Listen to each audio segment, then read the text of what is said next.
अगर आपके पास एक ऐसा डॉग है जिसके साथ आप अग्रेसिव बिहेवियर फेस कर रहे हो, ये वीडियो आपके लिए बहुत इंपॉर्टेंट होने वाली है। घर में ताला, मालिक फरार, कातिल कुत्ता छत पर।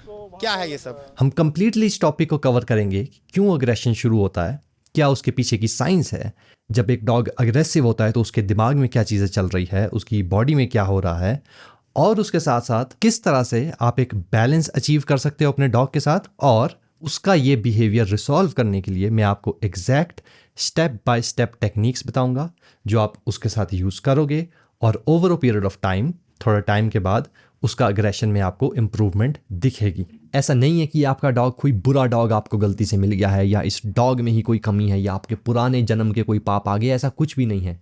It's all action. आपने गलत एक्शन लिए हैं इन इग्नोरेंस, क्योंकि आपको पता नहीं था। कोई भी जान के नहीं सोचता कि अपने डॉग को अग्रेसिव बनाए, लेकिन आपको पता नहीं था तो आपने गलत एक्शन लिए हैं। अब अकाउंटेबिलिटी आप लोगे, उन एक्शंस को सही करोगे, and I guarantee you that aggression can be resolved 101%। सबसे पहले स्टार्ट करते हैं बाय डिफाइनिंग दिस बिहेवियर। क्या है डॉग अग्रेशन? अग्रेशन को आप इस तरह से डिफाइन कर सकते हो दैट कोई भी बिहेवियर आपके डॉग का जिसका मोटिव है किसी को हार्म करना, इसको कहते हैं dog aggression. Starting from growling, then barking, then a bite, then a serious attack, and then an attack to kill. ये है अग्रेशन की रेंज। अग्रेशन के कुछ टाइप्स हैं। नंबर 1 इज स्ट्रेंजर डायरेक्टेड, कि आपका डॉग वैसे सही है, लेकिन सिर्फ अगर स्ट्रेंजर आपके घर आ रहे हैं या पास से गुजर रहे हैं, या आपका डॉग ऑफ लीश और वो किसी स्ट्रेंजर को देख लेता है, कोई स्ट्रेंजर उसे अप्रोच करता है, देन वो अग्रेसिवली बिहेव करता है। Second is owner directed aggression, जहां पे एक डॉग अग्रेसिव है अपने ओनर के लिए ही। ये टिपिकली आते हैं रिसोर्स गार्डिंग जिसको बोलते हैं, या पोजेसिव है एक किसी पर्टिकुलर पर्सन को लेके, कि मैं उस पर्सन के साथ रहता हूँ और मैं बस उसी के साथ रहता हूँ और बाकियों को मैं उस पर्सन के पास नहीं आने देता। तो उस सिचुएशन में वो उस पर्सन को ओन कर लेते हैं कि तू मेरा है, अब कोई अपना फैमिली मेंबर भी उसके पास नहीं जा सकता। Thirdly is dog to dog aggression, जहाँ पे आपका डॉग अग्रेसिव होता है from growling to attacking to even trying to kill him, दूसरे डॉग्स की तरफ। Fourth is household rivalry, जहाँ पे एक डॉग दुश्मनी ले लेता है उस डॉग से जो आपने अपने घर में रखा हुआ है। नाउ क्यों मैं आपको ये बता रहा हूँ? वेल बेसिकली एक डाटा है जो ये बताता है दैट 50% डॉग्स के अंदर डॉग टू डॉग अग्रेशन जो मैंने आपको बताया वो होता है। तो जब डॉग टू डॉग अग्रेशन होता है तो मोस्ट केसेस में ओनर जो होते हैं वो कंफर्टेबल होते हैं, लेकिन वो अग्रेशन जो लोगों के ऊपर डायरेक्टेड है जो कि 6 to 14% है, उस केस में वो क्या सॉल्यूशन अपनाते हैं? अपने डॉग को छोड़ देना, अबैंडन कर देना, उसको किसी शेल्टर में दे देना, उसको किसी दोस्त को दे देना। That's why it is extremely important कि आप ये स्टेप अपने दिमाग में रखने की जगह आप सोचो जो कि आपने सोचा है, तभी आप ये वीडियो को देख रहे हो, दैट कि आप उस अग्रेशन को किस तरह से रिसॉल्व कर सकते हो। अब हम डॉग अग्रेशन की साइंस के बारे में समझते हैं, क्यों अग्रेशन डेवलप होता है on the first place. Leadership, अपने डॉग के साथ के रिलेशनशिप का चार्ज लेना, ये कोई स्पेशल कॉन्सेप्ट नहीं है कि इसका कोई अलग मैथमेटिक्स या अलग साइंस चल रही है, नहीं। यही सेम चीज़ है कि आप अपने डॉग की रिस्पॉन्सिबिलिटी ले रहे हो, आप उस डॉग को बता रहे हो कि क्या करना है क्या नहीं करना है। इन एक्सचेंज आप बस इतना चाहते हो कि वो डॉग आपकी बात सुने, राइट? वेल ये अचीव करने के लिए मेरे पास एक फ्री वैल्यूएबल गाइड है आपके लिए जिसको बोलते हैं the pack leader blueprint. 3 steps में मैं आपको बताने वाला हूं कि आज से आप अपने डॉग के साथ का जो रिलेशनशिप है आपका, उसका चार्ज किस तरह से लेना शुरू कर सकते हो। ये आपको अग्रेशन में तो मदद करेगा ही, और सारे बिहेवियर्स ये प्रिवेंट करेगा, और जो अभी बिहेवियरल इशू फेस कर रहे हो आप, उसको रिसॉल्व करने के लिए लीडरशिप ही एकमात्र बेस है। Now back to the video. Research से और स्टडी से जो मुझे पता चला दैट अग्रेशन का सबसे प्राइमरी जो कॉज है दैट इज फियर। आपके डॉग के अंदर कोई इनसिक्योरिटी है या थी पहले पपीहुड में, जिसको वो उसने रिप्लेस कर लिया है अग्रेशन से। नाउ ये जो अग्रेशन है वो एक लर्न्ड बिहेवियर है उसके फियर के रिएक्शन का, और फियर लिंक्ड है डॉग के एक दिमाग के पार्ट से जिसको बोलते हैं हम अमिगडाला।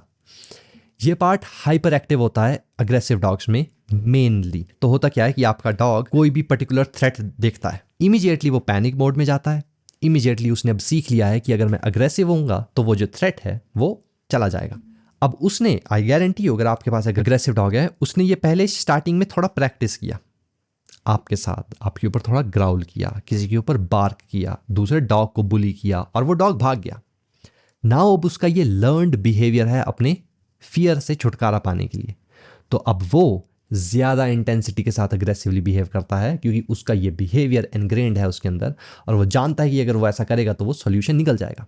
और जब सोल्यूशन नहीं निकलता है कम बोलने से, तो वो फिर ज़्यादा अग्रेसिवली बिहेव करता है।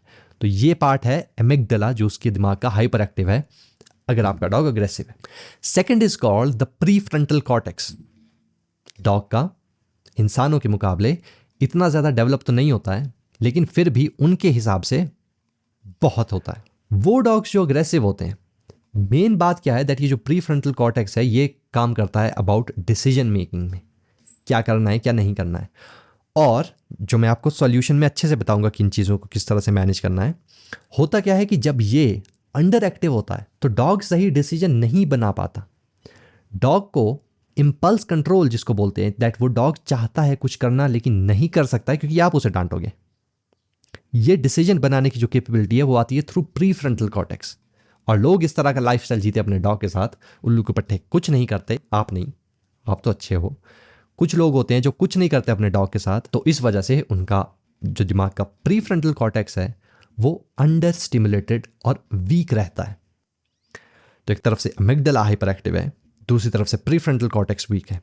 एक तरफ से वो डर रहे हैं, दूसरी तरफ से वो इम्पल्स कंट्रोल नहीं है उनके अंदर, तो वो फिर अग्रेसिवली बिहेव करते हैं। ये जर्नल चीज़ है।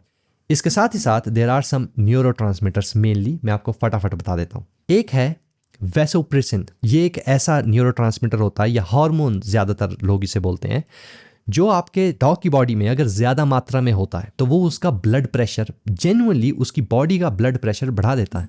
And then aggressive behaviour. और अगर उसके अंदर एग्रेसिव बिहेवियर है और उसका ब्लड प्रेशर बढ़ा हुआ है तो वो क्या करेगा? एक ऐसा अटैक किसी के ऊपर जो जानलेवा हो सकता है। अब ये किस तरह से आप कम कर सकते हो? दैट इज डिहाइड्रेट अपने डॉग को नहीं होने देना, मीनिंग उस डॉग को ज़्यादा से ज़्यादा पानी का एक्सेस होना चाहिए उसके पास। प्लस सोडियम, अगर आप बहुत ज़्यादा दे रहे हो अपने डॉग को तो उसे कम करके देखो, बंद करके देखो और देखो क्या इफेक्ट आता है। ये अगर आप बिल्कुल नहीं दे रहे हो अपने डॉग को तो सोडियम थोड़ा सा ऐड करके देखो। उस डॉग को आप जितना कम स्ट्रेसफुल एनवायरनमेंट्स में ले जाओगे तो ये जो हार्मोन, जो न्यूरोट्रांसमीटर मैंने आपको बताया, ये कम होगा। दूसरा न्यूरोट्रांसमीटर इस वाले को डायरेक्टली कम करता है, that is called oxytocin, and that is love hormone और लव न्यूरोट्रांसमीटर। तो आई एम नॉट सेइंग कि आपको आपके डॉग को प्यार करना है जब वो अग्रेसिव है क्योंकि उसका बीपी हाई है, बट जब आप अपने डॉग के साथ एक कामली बैठे हो, रिलैक्स मूड में है, वो कोई गुस्से वाली बात नहीं है, then share genuine love with him. Third neurotransmitter which is very important, that is called serotonin. Serotonin हमारे जो रिलेशनशिप्स होते हैं उनमें हमें मैनेज करने में मदद करता है, राइट? कि हम बहुत ज़्यादा हाइपर एक्टिव मोड पे ना हो। It's a Kameng neurotransmitter. इसका जो बेस्ट सोर्स है that is sunlight, specially morning sunlight. जब आप अपने डॉग को सनलाइट का कोई एक्सेस दोगे नहीं तो उसके अंदर सेरोटोनिन बनेगा कैसे? और जब वो डाउन होगा, प्लस डॉग का एमिगडाला पार्ट जो फियर सेंटर है वो हाइपर एक्टिव है, प्रीफ्रंटल कॉर्टेक्स उसका वीक है, और प्लस उसके अंदर कोई कामिंग न्यूरोट्रांसमीटर जो कि सेरोटोनिन है वो प्रेजेंट नहीं है, तो ऑब्वियसली वो अग्रेसिव होगा। दिस इज़ वाई आपको अपने डॉग को सुबह अच्छी खासी एक्सरसाइज देनी है ताकि वो ये कामिंग, शांत करने वाला न्यूरोट्रांसमीटर अपने अंदर बनाए। जैसे कि मैंने आपको बताया, जो प्रीफ्रंटल कॉर्टेक्स है वो अंडर स्टिमुलेटेड है, तो उस डॉग को बेसिक कमांड्स सिखाना, कोई आपको एडवांस लेवल पे जाने की ज़रूरत नहीं है। Sit, stand, stay, wait. खाना लेने से पहले बैठना उस डॉग को। कोई टॉय अगर लेना है तो उसको स्टे बोलो, टॉय को फेंको, फिर उस डॉग को बोलो कि जाओ। तो इस तरह से आप उसे इम्पल्स कंट्रोल सिखा रहे हो ऑन अ बेसिक लेवल। इस पे जब आप बिल्डअप करोगे देन उसका जो प्रीफ्रंटल कॉर्टेक्स है वो एक्टिवेट होगा। ये आपको हेल्प करेगा जब आप बाहर उस डॉग को अग्रेसिव होने से मना करोगे उस पे। सो ये ओबीडियंस ट्रेनिंग अपने डॉग से शुरू कर सकते हो। Thirdly is socialisation. सोशलाइजेशन का पॉइंट आगे आएगा, बट ये ध्यान में रखो कि अपने डॉग को अगर आप आइसोलेट रखते हो, उस डॉग ने कभी कोई डॉग से नहीं वो मिला, दूसरे लोगों से नहीं मिला, कभी उसने कोई जानवर नहीं देखा, तो ऑब्वियसली अमिगडाला वाला पार्ट एकदम से जब वो देखेगा उस चीज़ को तो वो रिएक्ट करेगा उसकी तरफ क्योंकि उसने कभी देखा नहीं है। लेकिन अगर वो सोशलाइज्ड है properly in a healthy way तो उसका जो ये फियर सेंटर अमिगडाला है वो हाइपर एक्टिव नहीं होता है कोई चीज़ को देख के, वो शांत रहता है, प्लस प्रीफ्रंटल कॉर्टेक्स जो कि आप ओबीडियंस ट्रेनिंग से उसका इंप्रूव कर रहे हो, वो से इम्पल्स कंट्रोल देता है, तो जो आप बोलते हो वो सुनता है। तो ये एक बहुत ही आपके लिए साइंस बेस्ड सेक्शन था। अब थोड़े से रिलैक्सिंग फैक्टर्स पे बात करते हैं जिनकी वजह से आपके डॉग के अंदर हो सकता है अग्रेशन हो। Well, number 1 is age. Dogs जो बूढ़े हो जाते हैं और स्टार्टिंग में आपका कोई ध्यान था नहीं उनके ऊपर, इन अ वे की उसकी ट्रेनिंग, उसका बिहेवियर, क्योंकि आप मुझे फॉलो नहीं करते होंगे शायद, तो अब उसका वो बिहेवियर प्रैक्टिस्ड है अच्छी तरह से, उसको एग्जैक्टली पता है, 10 साल उसने ये प्रैक्टिस किया है। तो ये एक कारण हो सकता है एज, जिस वजह से आप अग्रेशन फेस कर रहे हो। Second reason, physical pain. उसकी टांग में दर्द है, उसकी बैक में दर्द है, उसके अंदर कुछ बन रहा है ट्यूमर वगैरह और उसकी वजह से उसे दर्द हो रहा है। एक डॉग था जिसके दांत खराब हो चुके थे, ओल्ड एज अगेन, उन दांतों की वजह से उसे दर्द हो रहा था और वो ओनर के ऊपर अटैक कर रहा था, कारण कि वो दर्द में है। तो कोई अमाउंट ऑफ ट्रेनिंग उसके ऊपर काम नहीं आएगी। द फर्स्ट थिंग जो की गई उस डॉग के साथ, that is medical checkup. Third factor is उस डॉग का जेंडर। ऐसा रिसर्च बोलती है दैट मेल डॉग्स ज्यादा टेंडेंसी होती है उनके अंदर अग्रेशन डेवलप करने की, फॉर ऑब्वियस रीजंस, क्योंकि मेल्स के अंदर टेस्टोस्टेरोन ज्यादा होता है। जो सोच के कुछ लोग ये सोचते हैं दैट अगर वो उस डॉग को न्यूटर कर देंगे तो अग्रेशन खत्म हो जाएगा। Not the case. न्यूटर करके एक डॉग के अग्रेशन में इफेक्ट लाना ये इनकंसिस्टेंट है, कोई गारंटी नहीं है इस चीज़ की। कॉज हो सकता है कि आपका डॉग फ्रस्ट्रेटेड है because of lack of mating और उसकी वजह से वो अग्रेसिवली बिहेव कर रहा है आपके साथ, स्ट्रेंजर के साथ, दूसरे डॉग के साथ, और आप उसे न्यूटर करवाओ, देन बेनिफिट्स आपको मिल सकते हैं। बट अगर जस्ट अग्रेशन है और वो मेल है और वो न्यूटर्ड नहीं है, देन वो अग्रेसिव अगर हो रहा है तो न्यूटर करने से आपको डायरेक्टली इंपैक्ट नहीं पड़ेगा। This should be the last option, अपने डॉग को न्यूटर करना फॉर अग्रेशन। फोर्थ चीज जो फियरफुलनेस, मैंने आपको बता दिया, this is the primary cause जिस वजह से डॉग अग्रेसिव नेचर डेवलप करते हैं। ये जो फिलॉसफी है अपने प्यारे देश में दैट एक डॉग को डराओ, उस डॉग को डरना चाहिए, डर होना अच्छी बात है, उसने कोई गलती कर दी उसको डराओ, आप डराओगे वो अग्रेशन डेवलप करेगा। आप उसे उस तरह से सिखाओगे जिस तरह से वो सीखता है, वो गुड बिहेवियर डेवलप करेगा। कोई भी ट्रिगर्स जो आप यूज़ कर रहे हो अपने डॉग को डराने के लिए, इमीडिएटली बंद कर दो अगर आपके डॉग ने अग्रेशन डेवलप कर लिया है। सही सॉल्यूशन यूज़ करना जो मैं आपको बताने वाला हूँ। अनदर फैक्टर इज ओनर्स का एक्सपीरियंस, कि अगर ओनर को नहीं पता है, नया ओनर है और उसे नहीं पता है कि अपने डॉग के साथ करना क्या है, बेसिकली अपनी लाइफ में वो कभी, चाहे वो 11 साल का हो जाएगा, उसके दिमाग में कभी ये चीज़ नहीं आएगी कि मैं सीखूं इंसान किस तरह से करते हैं कम्युनिकेट। उसे सिर्फ क्या पता है कि मेरे इंस्टिंक्ट्स क्या हैं, मैं किस तरह से कम्युनिकेट करता हूँ। और जब ओनर, नया ओनर जो उन्हें लेके आता है, और कई एक्सपीरियंस्ड ओनर भी ये गलती करते हैं अपने डॉग के साथ, वो उन इंस्टिंक्चुअल रूल्स को तोड़ते हैं जो एक डॉग के लिए बहुत कीमती है। फॉर एग्जाम्पल पर्सनल स्पेस, छेड़ते रहेंगे उस डॉग को क्योंकि वो प्यारा सा गोल्डन रिट्रीवर लेके आए हैं। वो ये इंपॉर्टेंट रूल ब्रेक कर रहे हैं जो वो डॉग आया है इन रूल्स के साथ, इंस्टिंक्ट है उसके ये। और जब वो टूटते हैं तो वो डॉग डेवलप कर लेता है बैड बिहेवियर्स। ये उसे सिर्फ यही आता है। इन सेट ऑफ रूल्स के साथ अगर आप चलोगे तो आपके ऊपर वो ट्रस्ट करेगा, आपको वो रिस्पेक्ट करेगा, आपकी तरफ वो लॉयल होगा। इन सेट ऑफ रूल्स को अगर आप ब्रेक करोगे क्योंकि आपको पता नहीं है, तो वो डॉग फिर बैड बिहेवियर्स डेवलप करेगा ही करेगा। Another factor is socialisation. ये मैंने आपको पहले बताया दैट किस तरह से रॉन्ग तरह से सोशलाइजेशन करने से डॉग के अंदर अग्रेशन आता है, क्योंकि वो डॉग को आपसे एक सेंस ऑफ प्रोटेक्शन चाहिए। आप होने चाहिए कि भाई मैं हूँ प्रोटेक्ट करने के लिए, खेलना है खेलते रहो अगर वो खेल रहा है डॉग के साथ। लेकिन जैसे ही रफ गेम होती है, you have to step forward. कुछ भी करो, प्रोटेक्शन में कोई लिमिट नहीं है। आप कुछ भी करो, अपने डॉग को उठाओ, सिर पे चढ़ाओ, दूसरे डॉग को भगाओ, you have all the right. Another factor, घर के डायनामिक्स क्या है। इससे मेरा मतलब क्या है कि अगर आपके घर में बच्चे हैं और वो बच्चे हमेशा उसे तंग कर रहे हैं, स्पेशली पपीहुड में, क्योंकि पपीज ज्यादा अग्रेसिव तो होते नहीं है, उस डॉग को छेड़ रहे हैं, सोती बार उसे उठा दे रहे हैं, उस डॉग के साथ बैड तरह से खेल रहे हैं, हर कुछ करते हैं लोग अपने उस डॉग के साथ। वो सब रूल्स तोड़ते हैं जो मैंने आपको बताया कि जरूरी है उस डॉग के लिए, और उसके बाद डॉग डेवलप करता रहता है अग्रेशन।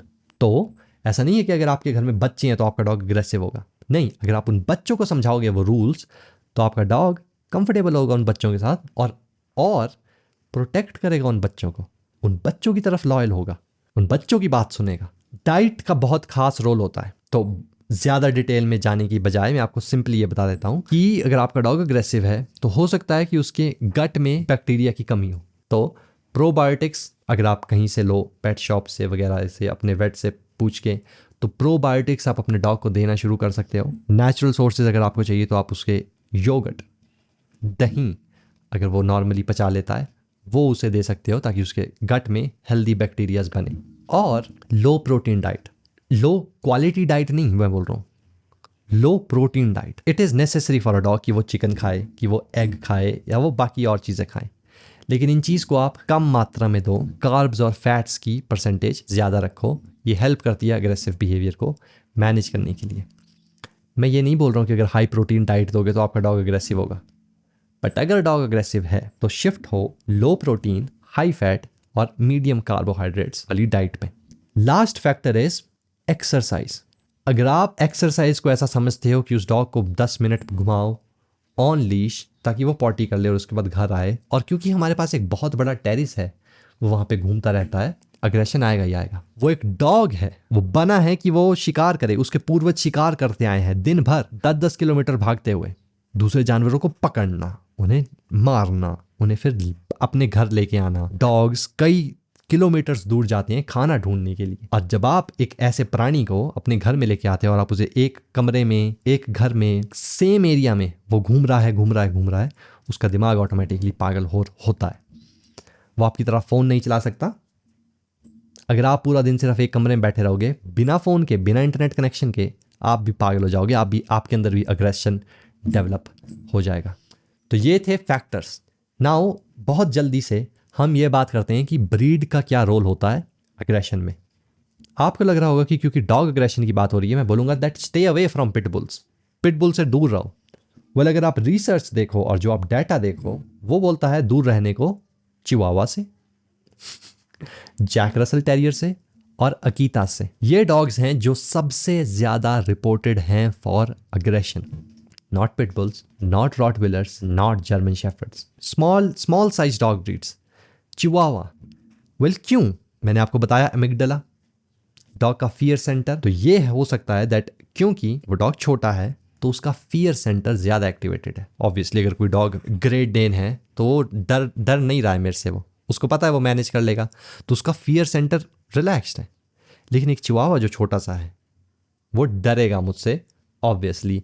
और ऐसा नहीं है कि ब्रीड चिवावा में कोई कमी है, नहीं। अगेन मैं आपको बोल रहा हूँ कि वो जो बेसिक रूल्स जिसके साथ एक डॉग आता है, जो उसके इंस्टिंक्ट्स हैं, जब आप उन पे ध्यान नहीं देते और उन रूल्स को तोड़ते हो एवरी सिंगल डे, देन चिवावा का अग्रेशन ज़्यादा बाहर निकल के आता है। क्योंकि छोटी ब्रीड है, ज़्यादा डरती है, कम उसके पास इम्पल्स कंट्रोल है, जो कि मैनेज हो सकता है अगर आप उसे सही तरह से सिखाओगे। पिटबुल में ऐसा नहीं है कि कोई स्पेशल कॉजेज है जो उसके ऊपर अप्लाई होंगे, नहीं। और चिवावा में ऐसा कुछ नहीं है कि स्पेशली अप्लाई होगा, नहीं। सेम कॉज, सेम सॉल्यूशन, बस फ़र्क इतना है कि चिवावा है एक बाइक और पिटबुल है एक मॉन्स्टर ट्रक। दोनों में क्या डिफरेंस है आप खुद समझदार हो।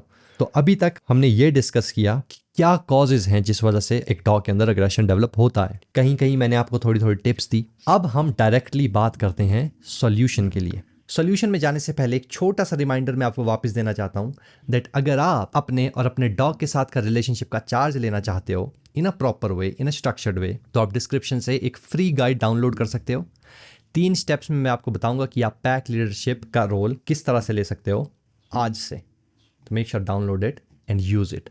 नाउ हियर्स अ डिस्क्लेमर, क्योंकि मुझे नहीं पता है कि आप कौन हो, जेन्युइनली नहीं पता है, हो सकता है आप कोई बच्चे हो। कुछ भी अपने डॉग के साथ ऐसा प्रैक्टिस मत करना जो जिससे कि वो डॉग अटैक करे आपको, अटैक करे दूसरों को, और फिर आप मुझे ब्लेम करो कि मैंने ऐसा बोला करने को। Please be safe. और अगर नहीं करना चाहते आप इसे प्रैक्टिस, तो ये इन्फॉर्मेशन लेने के बाद अगर आप कोई ट्रेनर हायर करते हो इन फ्यूचर, ये आपको हेल्प करेगा उस ट्रेनर को जज करने के लिए।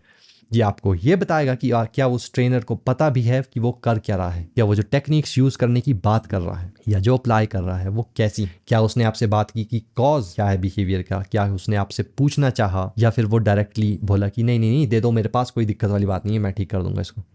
प्रिवेंशन में ध्यान से सुनना, अगर आपके पास एक पपी है और आप एक प्रिवेंटेटिव जोन पे हो कि वो अग्रेसिव तो नहीं है लेकिन आप नहीं चाहते कि वो हो, ऑब्वियसली कोई नहीं चाहता कि उनका डॉग अग्रेसिव हो, तो आप शुरू कर सकते हो उस डॉग को सोशलाइज करना प्रिवेंशन के नज़रिए से, ताकि उस डॉग के अंदर कभी अग्रेशन डेवलप ना हो, इसलिए आप उसे रेगुलर बेसिस पे सोशलाइज करवाते हो। लेकिन अगर आपका डॉग अग्रेसिव है तो उसको सोशलाइज करने मत लग जाना दूसरे डॉग्स के साथ, वो भाई साहब अग्रेसिव ही है। वो ठीक कैसे होगा उसके अलग स्टेप्स हैं, राइट। सोशलाइज करवाती बार, जैसे कि मैंने कहा, ये बात ध्यान में रखना कि आप प्रोटेक्टर हो वहाँ के, आप मैनेज करते हो। कभी भी सोशलाइजेशन रफ नहीं होनी चाहिए, कभी भी सोशलाइजेशन बुलिंग की तरफ नहीं जानी चाहिए। ना ही दूसरे डॉग्स बुली करें आपके डॉग को, ना ही आपका डॉग बुली करे दूसरे डॉग को।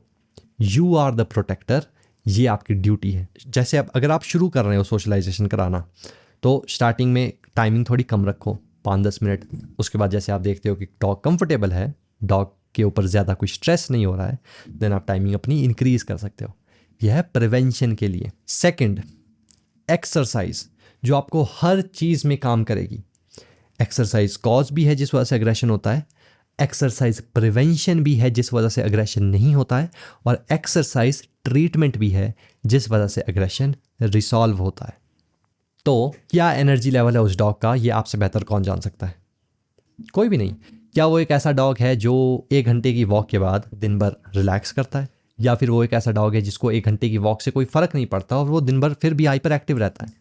बेस्ड ऑन दिस आपको उसका एक्सरसाइज शेड्यूल्ड बनाना है सुबह सुबह। जैसे कि मैंने बोला कि सेरोटोनिन, जो कि एक शांत करने वाला न्यूरोट्रांसमीटर है, वो उस डॉग के अंदर बढ़ेगा एक्सरसाइज करने से। अमिगडाला, जो उस डॉग का फियर सेंटर है, वो रिलैक्स्ड होता है जब एक डॉग एक्सरसाइज करता है। उस डॉग को मज़ा आता है, वो बाहर जाके अलग अलग चीज़ें सूंघ रहा है, वो उसे रिलैक्स करने में मदद करती है। मेंटल एक्सरसाइज है वो उसके लिए एक टाइप की। साथ ही साथ अपनी एक्सरसाइज को और इफेक्टिव बनाने के लिए आप उस एक्सरसाइज में ऐड कर सकते हो सोशलाइजेशन, उस एक्सरसाइज में ऐड कर सकते हो गेम्स उस डॉग के साथ खेलना लाइक फैच, उस एक्सरसाइज में आप ऐड कर सकते हो उस डॉग के साथ ओबीडियंस प्रैक्टिस करना। और सुबह सुबह अगर आप ये कंप्लीट पैकेज अपने डॉग को देते हो तो बहुत फ़र्क पड़ेगा उसके बिहेवियर में, अगर वो अग्रेसिव है, और वो वेल बिहेव्ड रहेगा अगर वो अग्रेसिव नहीं है। तीसरी चीज़ है बेसिक ओबीडियंस ट्रेनिंग, जो कि मैंने आपको पहले ही बताया कि प्री फ्रंटल कॉर्टेक्स, जो डॉग के दिमाग का एक पार्ट है, जो उसकी हेल्प करता है डिसीजंस लेने में, इम्पल्स कंट्रोल करने में। जब आपका डॉग कोई नई चीज़ सीखता है ऑन अ रेगुलर बेसिस, ये पार्ट उस डॉग के दिमाग का स्ट्रेंथन होता है। तो बेसिक ओबीडियंस अपने डॉग को सिखाना, सिट डाउन, स्टे सबसे इंपॉर्टेंट है। ये आपको हेल्प करेगा एक बेटर कंट्रोल लेने में अपने डॉग के अग्रेसिव बिहेवियर की तरफ। मेक श्योर कि आप किसी भी अब्यूजिव टेक्निक का यूज़ मत करो डॉग को कुछ भी सिखाने के लिए। जितना आप चीखोगे, चिल्लाओगे, जितना आप उस डॉग को डर दिखाओगे, जितना आप ई कॉलर्स का यूज़ करोगे, वो उस डॉग का अमिगडाला, जो फियर सेंटर है, जो पहले ही हाइपर एक्टिव है जिस वजह से वो अग्रेसिव है, आप उसको और ज़्यादा हाइपर एक्टिव करोगे। और हो सकता है कि आपका डॉग सप्रेशन पे चला जाए, या आपने मारा अपने डॉग का और वो चुपचाप बैठ गया, बट वो बिहेवियर रिप्रेस्ड है, और जिस दिन वो आउटबर्स्ट होगा उस दिन फिर सिचुएशन डैमेजिंग होगी। अनदर पॉइंट इज डॉग की बॉडी लैंग्वेज समझना। बॉडी लैंग्वेज के थ्रू ग्राउलिंग, अपना पॉस्चर, टेल की पोजीशन, आइज की डायलेशन, उसके कान किस पोजीशन पे है, ये सब से वो डॉग कम्युनिकेट करना चाहता है, ये उसकी भाषा है। अब आपको वो सुनने के लिए आपको वो भाषा समझनी चाहिए। तो मैंने तो ऐसी कोई इन डेप्थ वीडियो बनाई नहीं है, लेकिन आप इंटरनेट पे, यूट्यूब पे, कहीं और पढ़ सकते हो अबाउट डॉग बॉडी लैंग्वेज। कुछ साइंस में आपको बता देता हूँ। Number 1 is stiffed posture. देखो मेरी बॉडी देखो, अब ये रिलैक्स्ड है, अब ये टेंस्ड है। तो जब आपको आपके डॉग की बॉडी इस तरह से टेंस दिखे, इसका मतलब है कि वो अपने उस अग्रेसिव जोन में है। अनदर साइन इज जब उसकी पीठ के बाल खड़े हो जाते हैं, दिस मीन्स कि वो अपने उस फाइट और फ्लाइट स्टेट में है, अबाउट टू अटैक, कर सकता है वो अटैक। ऐसी सिचुएशन में बेस्ट होता है कि आप कोशिश करो बिना इंजर हुए, इंजर मत होना, कि उस डॉग को ट्रिगर मत करो उसका ये बिहेवियर। अगर आपको नहीं पता है कि उस बिहेवियर का आपको क्या कॉन्सिक्वेंस देना है, क्या आपका रिस्पॉन्स होना चाहिए जब वो डॉग इस तरह से बिहेव कर रहा है, इट इज़ बेस्ट कि आप वो बिहेवियर ट्रिगर ना करो, और जितना हो सके उस सिचुएशन में शांत रहने की कोशिश करो। अब मैं आपको 2 टेक्निक्स बताता हूँ जो over a period of time आप अपने डॉग के साथ अगर अप्लाई करोगे तो ये उसके अग्रेशन में बहुत इंप्रूवमेंट दिखाएगी। Number 1 is called desensitization. हमने अभी तक बात की कि डॉग के दिमाग का जो अमिगडाला पार्ट है, जो उसका फियर सेंटर है, वो हाइपर एक्टिव है, इस वजह से उसके अंदर अग्रेसिव बिहेवियर है। आपका काम बेसिकली ये है कि उस डॉग को कंफर्टेबल करना, स्ट्रेंजर के साथ, दूसरे डॉग के साथ, घर के एक पर्टिकुलर फैमिली मेंबर के साथ, स्टेप बाय स्टेप। सबसे पहले ट्रिगर आइडेंटिफाई करो कि क्या चीज़ है जिसकी तरफ आपका डॉग अग्रेसिव है। मेक इट क्लियर, क्या वो स्ट्रेंजर्स हैं, क्या वो दूसरे डॉग हैं, क्या कोई एक पर्टिकुलर फैमिली मेम्बर है। आपको पता चल गई वो चीज़, अब जानते हो अपने डॉग को। नाउ लेट्स से ये डॉग टू डॉग अग्रेशन का केस है, तो आपको देखना है कि क्या मेरा डॉग, जब मेरा डॉग और दूसरा डॉग 20 फुट दूर हैं, क्या ये अग्रेसिवली बिहेव करता है? नहीं करेगा, नहीं करेगा अगर बहुत दूर है आपका डॉग दूसरे डॉग से। लेकिन देख लिया है तो क्या वो अपने फुल उस अग्रेसिव जोन पे चला जाएगा? नहीं जाएगा।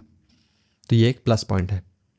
क्या वो 10 फीट जब पास होता है तब अग्रेसिवली बिहेव करना शुरू करता है? हो सकता है करे, हो सकता है ना करे। अगर आपको पता है कि इतनी दूरी पे मेरा डॉग अग्रेसिवली बिहेव करना शुरू कर देता है, याद रखो उस चीज़ को। अब आपको शुरू करना है पीछे से। 10 फीट पे अगर वो अग्रेसिवली बिहेव करता है तो 15 फीट से शुरू करो। यहाँ पे आप उस डॉग का फोकस कोशिश करो 15 फीट दूर अपने डॉग को दूसरे डॉग से रखते हुए, और आपके डॉग ने उस डॉग को देख लिया है, कोशिश करो कि आपका डॉग अटेंशन दे आपके ऊपर। ये अगर आप एक्सरसाइज कर रहे हो, आप अपने डॉग के साथ ओबीडियंस प्रैक्टिस करते हो घर में भी, ये आप अच्छे से कर पाओगे। उस टाइम पे ट्रीट्स का यूज कर सकते हो, वहां पे उस डॉग को बोलो सिट बैठने को, उस डॉग को बोलो स्टे। हमारा गोल ये है कि डॉग उस तरह से जोन पे जाने की जगह आपकी तरफ देखे और आपकी बात सुने। ये आप करोगे 15 फीट दूर से, राइट? जैसे आप इस पे प्रोग्रेस करोगे आपको खुद पता चल जाएगा कि अब आप 10 फीट पे जा सकते हो। 10 फीट पे आप अपने डॉग का फोकस दूसरे डॉग से और टेंस होने से अपनी तरफ ला सकते हो। Plus point. फिर आप जाओगे 5 फुट दूर पे, फिर आप जाओगे 2 फुट दूर पे। उसके बाद हमारा गोल ये नहीं है कि 2 डॉग्स आपस में खेलने लग जाएं, नहीं। हमारा गोल ये है इस मेथड का यूज करते हुए कि हमारा डॉग कंफर्टेबल हो दूसरे डॉग से। Distance is good. एक डॉग यहाँ पे है और मैं अपने डॉग के साथ निकल सकता हूँ, पास कर सकता हूँ, तो कोई ज़रूरत नहीं है कि दोनों मिले ही मिले। इसके थ्रू आप एक कंफर्ट अचीव कर पाओगे कि आपका डॉग रिएक्ट नहीं कर रहा है अग्रेसिवली उस डॉग के ऊपर 20 फुट दूर से, फिर 15 फुट दूर से, फिर 10 फीट दूर से, फिर 5 फीट दूर से, फिर 2 फीट दूर से, और उसके बाद आप पास थ्रू कर पाते हो बिना अग्रेसिव आउटबर्स्ट के अपने डॉग की तरफ से। This is a big achievement अगर आप ये कर पाओगे तो। इसको बोलते हैं डिसेंसिटाइजेशन, कि आपके डॉग के दिमाग का पार्ट, वो अमिगडाला जो हाइपर एक्टिव था, जो डॉग को देखते ही पागल हो जाता था, आप उसको एड्रेस कर रहे हो। स्लोली स्लोली आप गैप क्लोज कर रहे हो और एक कंफर्ट की तरफ जा रहे हो। नाउ ये प्रैक्टिस करती बारी मेक श्योर कि कोई भी नेगेटिव इंटरैक्शन दूसरे डॉग के साथ आपकी प्रोग्रेस को कम करेगी। अगर आप अपने डॉग के साथ इस प्रोसेस का यूज़ कर रहे हो और कोई डॉग ऑफ लीश एकदम से उसके पास आ जाए तो ये उसकी प्रोग्रेस को अफेक्ट करेगा। तो आपको मेक श्योर मैनेज करनी है सिचुएशन। अगर लोग अपने डॉग को ऑफ लीश घुमाते हैं और आपका अग्रेसिव है तो आपको मेक श्योर उनको बोलना है कि प्लीज़ जब मैं आता हूँ प्लीज़ अपने डॉग को बांध के रखो, या फिर उसको ट्रेन करो कि वो ऑफ लीश आपके साथ रहे, हमारे साथ ना आए। मेरा डॉग अंडर ट्रेनिंग है, मेरा डॉग अग्रेसिव है, काट सकता है और मैं चाहता हूँ कि इसका ये बिहेवियर रिसॉल्व हो, प्लीज़ मेरी मेहनत पे पानी मत फेरो। ये आप उनको बोल सकते हो। जब आप इस टेक्निक के थ्रू इम्प्रूवमेंट अचीव करोगे, then something is called counter conditioning, जो आप यूज़ कर सकते हो। एक और टेक्निक है, बट ये तभी होगी अगर आपका डॉग पहले डिसेंसिटाइज है। अगर वो देखते ही दूसरे डॉग को पागल हो जाता है फिर ये काम नहीं करेगी। आपके डॉग को पहले कंफर्ट अचीव करना है। नाउ काउंटर कंडीशनिंग में हम क्या करते हैं कि उस डॉग को एक अलग बिहेवियर प्रैक्टिस करने के लिए बोलते हैं अग्रेशन की जगह। मान लो कोई सिचुएशन है कि मेरा डॉग जब दूसरे डॉग को देखता है तो अग्रेसिवली बिहेव करता है, और आपने उसके साथ पहले डिसेंसिटाइजेशन प्रैक्टिस की, जैसे कि मैंने आपको बताया 20 फीट दूर से कंफर्टेबल, 15 फीट दूर से, 10 फीट दूर से, 5 फीट दूर से। उसके बाद आती है काउंटर कंडीशनिंग कि आप उस डॉग को दूसरा बिहेवियर दे रहे हो चूज करने के लिए। तो वहाँ पे जब आप देख रहे हो कि आप एक कंफर्ट मैनेज कर सकते हो, वहाँ पे आप उस डॉग को कोई टॉय दे सकते हो कि अग्रेशन में फोकस करने की जगह और दूसरे डॉग में फोकस करने की जगह भाई टॉय में फोकस कर, टॉय के साथ खेलना प्रेफर कर। जब आप ये करते हो तो उस डॉग को पता चल जाता है दैट अग्रेशन का कोई फायदा नहीं है करने का, aggression is not rewarded, aggression is not necessary, डरने की कोई बात नहीं है और डर की वजह से अग्रेसिव होने की कोई बात नहीं है, क्योंकि मेरा ओनर, मेरा पेट पेरेंट इंचार्ज में है। देन आप उसे काउंटर कंडीशनिंग के थ्रू एक दूसरा बिहेवियर दे रहे हो कि भाई टॉय से खेल, और वो अगर इंटरेस्ट दिखाता है टॉय में, it's a win for you. अगर नहीं दिखाता है तो काउंटर कंडीशनिंग को आप फिर ले जाओ एक स्टेप दूर कि आप 20 फीट दूर से कोशिश करो कि वो डॉग एंगेज रहे टॉय के साथ, बजाय के दूसरी डॉग की तरफ अग्रेसिवली बिहेव करने के। ये दो टेक्निक्स बेसिक हैं, थोड़ा टाइम लेती है एस्टैब्लिश करने को। कंसिस्टेंसी ज़रूरी है, इनमें सभी में ज़रूरी होती है। वैसे कोई भी नेगेटिव इंटरेक्शन इम्पैक्ट करेगी आपकी प्रोग्रेस पे, तो मेक श्योर इस चीज़ का आप ध्यान रखो। स्टेप बाय स्टेप ये एक बहुत ही सेफ तरीका है अपने डॉग का अग्रेशन रिसॉल्व करने का। जैसे कि मैंने आपको स्टार्टिंग में बोला था दैट अग्रेशन कंप्लीटली रिसॉल्व हो सकता है अगर आप चाहते हो। Never give up on the dog कि अगर नहीं हुआ तो मैं छोड़ दूंगा। कैसे नहीं होगा? It is possible. ये होप मैं आपको देना चाहता हूँ, क्योंकि लोग जो बिहेवियर इशू फेस करते हैं कई बार सारी होप्स लूज़ कर देते हैं। मैंने तो सब कुछ ट्राई करके देख लिया, कुछ नहीं हुआ। अगर आपने गलत एक्शन लिए है, अगर आपने जहाँ पे एक्शन लेना चाहिए वहाँ नहीं लिया है, तो ऑब्वियसली आपको वो रिजल्ट नहीं मिलेंगे। लेकिन अगर आप सही एक्शन लोगे तो रिजल्ट आपको मिलेंगे। It is possible. मैं यही करता हूँ पूरा दिन। देखो, मेरे पास कई सारे बिहेवियर इशू के क्वेश्चंस आते हैं, कई क्लाइंट्स आते हैं, चाहे वो ऑनलाइन प्रोग्राम्स के थ्रू हो या फिर ऑफलाइन। और मेरा गोल सबके लिए सिमिलर है दैट किस तरह से, चाहे वो अग्रेशन हो, चाहे वो फियर हो, चाहे जो मर्जी, वो एक बैलेंस्ड डॉग अचीव करें और अपने डॉग के साथ के रिलेशनशिप का चार्ज लें, जहाँ पे वो डॉग आपको ट्रस्ट करता है, आपकी रिस्पेक्ट करता है, आपकी तरफ लॉयल है। अगर इस तरह का रिलेशनशिप आप चाहते हो तो डिस्क्रिप्शन से एक free guide the pack leader blueprint आप डाउनलोड कर सकते हो। 3 स्टेप्स में मैंने आपको बताया कि आप आज से ये किस तरह से अचीव करोगे अपने डॉग के साथ। Thank you for watching this video and I will see you in the next one.